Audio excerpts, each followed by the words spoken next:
Hey everyone, and welcome. Today, we're diving into one of the most powerful tools you can have for calculus, integration by substitution. You know those integrals that just look like a total mess? Well, this is the technique that turns them into something you can actually solve. It's a real game changer. So let's get right into it. So here's the game plan for today. First, we're going to get into the why of it all. What is substitution really? Then I'll give you a rock-solid 5-step method that you can use every single time. We'll see it in action with some classic textbook examples, then put it to the test with exercise 8D, and finally, we'll use everything we've learned to crush some real exam questions. Okay, first things first. What in the world is integration by substitution, and why should you care? Well, think of it like this. It's the special key you use to unlock integrals that seem way too complicated at first glance. And here's the secret. It's directly connected to something you already know pretty well, the chain rule for differentiation.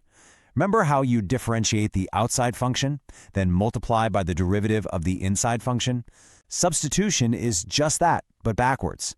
We're basically hunting for that inside function and its derivative, which are usually hiding in plain sight inside the integral. Seriously, if you've got the chain rule down, you're already halfway there. All right, theory's great, but let's get practical. The absolute best way to get good at this is to have a system, a process you can rely on every time. And that's what this 5-step method is. It's your universal algorithm for these kinds of problems. Here we go. Step 1, and this is the most important part, you have to choose your u. This is almost always the inside piece of another function. Step 2, you find its derivative, du/dx, and then you just rearrange it a bit. This is going to give you the piece to replace dx. Step 3 is where the magic happens. You rewrite the entire integral, but this time only using u and du. For step 4, you solve this new integral, which is going to be way easier. And finally, step 5. You can't forget this one. You swap the x expression back in for u to get your final answer. Let's not waste any time. We're going to put this method to work right now with a real exam question. So we've got the integral of 3x squared times the whole quantity of x cubed plus 1 to the 4th power.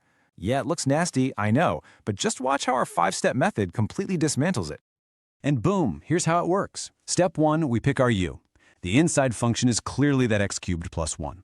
Step 2, we find the derivative. The derivative of x cubed plus 1 is just 3x squared. So du is equal to 3x squared dx. Now look at that. That's exactly the other part of our integral. Step 3, we do the swap.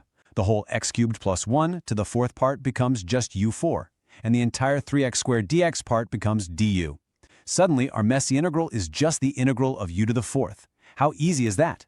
Step 4, we integrate it. That's just u to the 5th over 5 plus c. And for the final step, step 5, we swap x back in, which gives us our final answer, x cubed plus 1 to the 5th over 5 plus c. See? The method just works. Now, let's see how we can build on this with a few examples straight out of the textbook. This is where we'll really test our 5-step process on all sorts of functions, things with square roots, trig functions, you name it. Okay, look at this one. We're integrating 4x times the square root of 2x plus 1. The substitution is u equals 2x plus 1. Now here's the tricky part. After we find du equals 2 dx, we've still got that 4x hanging around. So what do? The trick is to go back to our original substitution, u equals 2x plus 1, and just solve it for x. That gives us x equals u minus 1 divided by 2. Now we can substitute everything, and the whole thing turns into a simple polynomial in terms of u that's a piece of cake to solve. Now for a trig one, we've got the integral of 8 divided by x squared plus 4. We're told to use x equals 2 tan u. Now, I know that looks like it came out of nowhere, but just watch this. When you plug that into the denominator, you get 4 tan squared u plus 4. You can factor out a 4, and you're left with tan squared u plus 1. And what's that? It's a trig identity. It equals secant squared u. And that part cancels out perfectly with a piece of our dx expression, and the whole complicated thing just collapses down to the integral of a constant, 4. It's an awesome example of how a really clever substitution can make a problem just disappear. Okay, one last one from the textbook. Here we've got sine squared of 2x times cos x. Our substitution is u equals sine x. But the key move here is that you first have to use a double angle identity. You rewrite sine of 2x as 2 sine x cos x. Once you've done that, you make your substitution, and the integral just cleans itself right up, leaving you, once again, with a simple polynomial of u to integrate. So the big takeaway here is that sometimes you got to combine substitution with your other algebra and trig skills. All right, you've seen the theory, you've seen the textbook examples. Now it's time to actually get your hands dirty, like you're doing a homework assignment. We're going to tackle a couple of problems right out of exercise 8D. So here's our first one. We've got to integrate x divided by the square root of x squared minus 3. The question is nice enough to give us the substitution, u equals x squared minus 3. So, think about it. What's the very next step in our 5-step method? That's right, you find du. The derivative of x squared minus 3 is 2x, so du equals 2x dx. Now, in our integral, we have an x dx in the numerator. If we just rearrange a little, we see that x dx is exactly 1/2 of du. So the x dx on top gets replaced with 1/2 du, and the denominator becomes the square root of u. The integral simplifies to just 1/2 of the integral of 1 over the square root of u. We integrate that to get root u, and then we substitute back to get our final answer, the square root of x squared minus 3 plus c. The method just keeps on working. So the next question in this exercise is just a whole bunch of different functions to solve. We're not going to walk through every single one, but just looking at the answers shows you how incredibly versatile this 5-step method really is. Just look at all these different types of answers. We've got rational functions, radicals, trig functions, exponentials. It's kind of wild that every single one of these problems, which all look so different, were solved using the exact same 5-step substitution method we've been using. It really proves that this thing is like a Swiss Army knife for calculus. Hey, if you're up for a challenge, you should pause here and try to work backwards from these answers and see if you can figure out the substitution. Okay, this is it, the final section. We've laid the groundwork, we've gotten some practice in, and now it's time to face the final boss, applying all this in a high-pressure exam situation. But there's one more little detail we have to add to our method first. See, everything we've done up to this point has been an indefinite integral. That's why we always have that plus c at the end. But what happens when you've got a definite integral? With an upper and lower limit you have to plug in? How does that change things? Let's take a look at this problem from an actual exam paper. We need to evaluate the integral of 4x times 1 minus x squared cubed, and we need to evaluate it from x equals 0 to x equals 1. This is going to require a small but really important tweak to our method.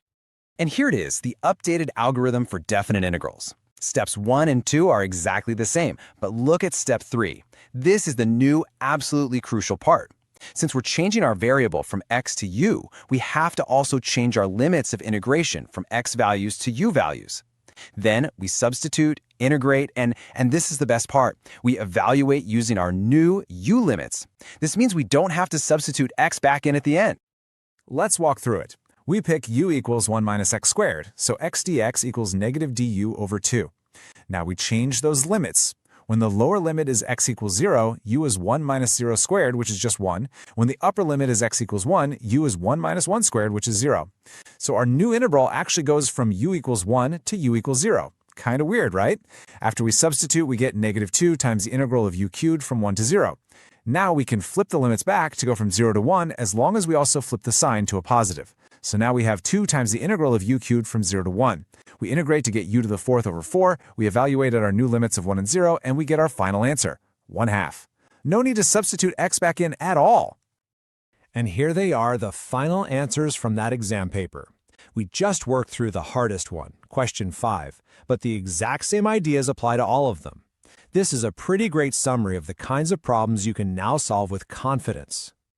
So at the end of the day, that's what this is all about. Integration by substitution isn't really about learning a bunch of new, complicated rules.